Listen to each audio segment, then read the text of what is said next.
Picture this: a man stands in a conference room, arms crossed, nodding along as colleagues debate a new system he's never heard of. He looks confident, composed, but inside, his chest is tight. He is terrified someone will ask his opinion and expose the truth. He has no idea what they were talking about. Here's the paradox nobody tells you. The moment you think you've mastered something is the exact moment you stop learning. And when you stop learning, you start dying. There's a 400-year-old Zen concept that shatters this trap and unlocks infinite growth.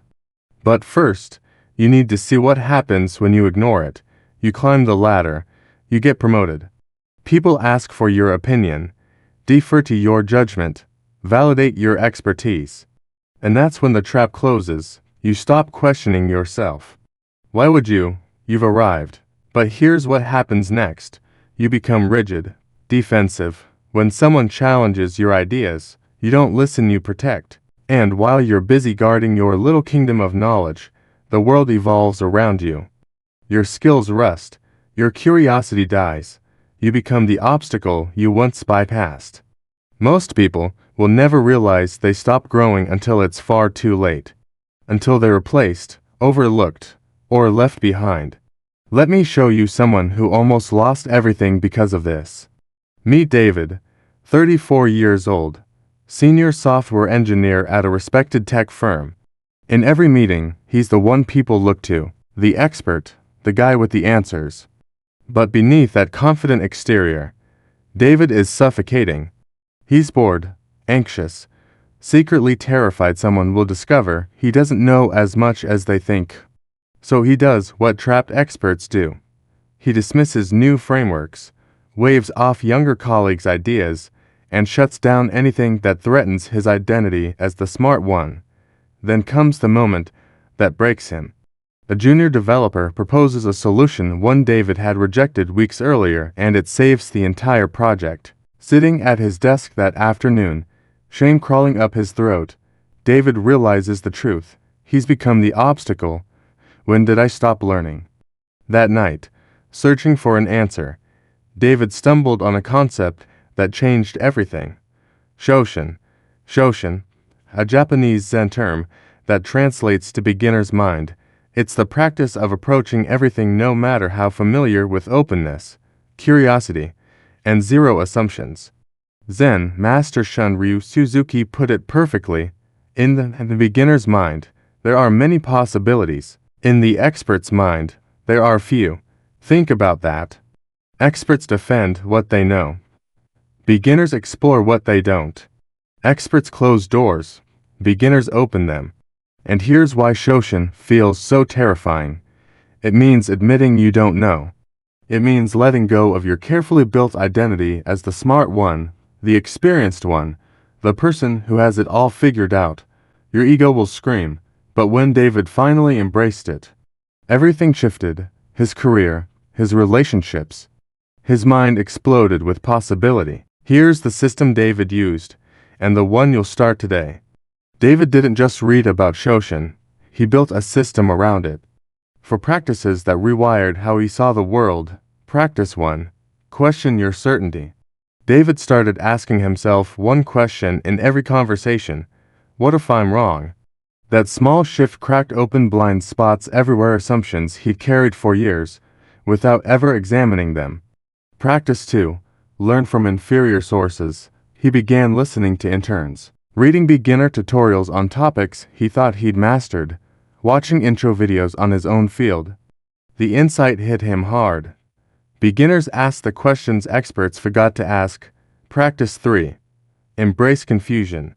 Instead of nodding along and pretending to understand, David said 3 words he'd avoided his entire career. I don't know. Teach me. The result? Deeper relationships. Unexpected collaborations. Respect, not ridicule. Practice 4. Start something new every month. David picked up pottery, learned Spanish, studied biology, fields where he was truly, humiliatingly, a beginner. It reconnected him with humility and with joy, but it didn't go smoothly. 3 weeks in, David gets praised in a meeting for solving a complex problem. And just like that, his ego roars back to life. See, I am the expert. When a colleague proposes an alternative approach, David dismisses it, publicly, condescending, sharp, the old arrogance flooding back, like it never left. That night, sitting alone in his apartment, the hollow feeling returns, heavier this time, because now, he knows better. Shoshin isn't a one-time decision. It's not a switch you flip and forget. It's a daily practice, a moment-by-moment choice. And in that quiet, brutal moment of honesty, David realized he had to choose. Protect his ego or protect his growth. That choice changed everything, and science explains why. Here's what neuroscience reveals. Your brain has the ability to rewire itself through new learning. It's called neuroplasticity. But here's the catch: it only happens when you leave your comfort zone. Experts live in neural autopilot. Beginners, they force new connections. Every time you admit I do and know, and genuinely explore something unfamiliar, your brain builds fresh pathways. This is cognitive flexibility, the ability to adapt, pivot, and see multiple solutions.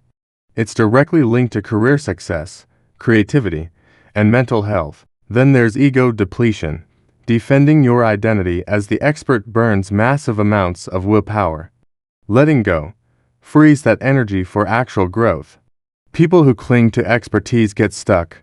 People who embrace Shoshin stay adaptable, relevant, unstoppable. David learned this the hard way, and it unlocked a life he never imagined. They repeat the same patterns, the same thoughts, the same solutions. 6 months later, David leads his team differently. He asks questions instead of barking orders. He says, I don't know, without shame, and his team doesn't lose respect. They gain it. They become more innovative, bolder, younger engineers who once avoided him. Now they seek him out because he actually listens. Outside work, David picks up guitar, reads philosophy, takes improv classes. He reconnects with a joy he forgot existed. One night, his wife looks at him across the dinner table and says something that breaks him open.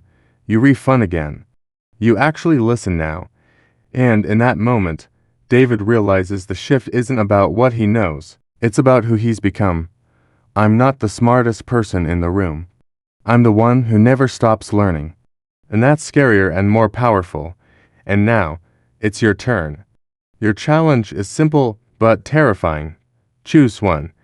Ask someone younger, or less experienced than you, to teach you something. Today, admit I do and know out loud in a conversation where you normally bluff your way through. Or ... Watch a beginner tutorial on something you think you've already mastered. Just one. This isn't about perfection. It's not about becoming humble overnight. It's about shedding one layer of ego, one moment of honesty, one crack in the armor that's been keeping you stuck. That's where transformation starts. Not in grand gestures, in tiny acts of courage that nobody else will notice. But you will feel, and please don't do this alone. Comment below with this exact sentence. I will practice Shoshin by ... double quotes and finish it with your micro action. I will ask my intern to explain their workflow. I will admit I don't understand blockchain. I will take a beginner piano lesson.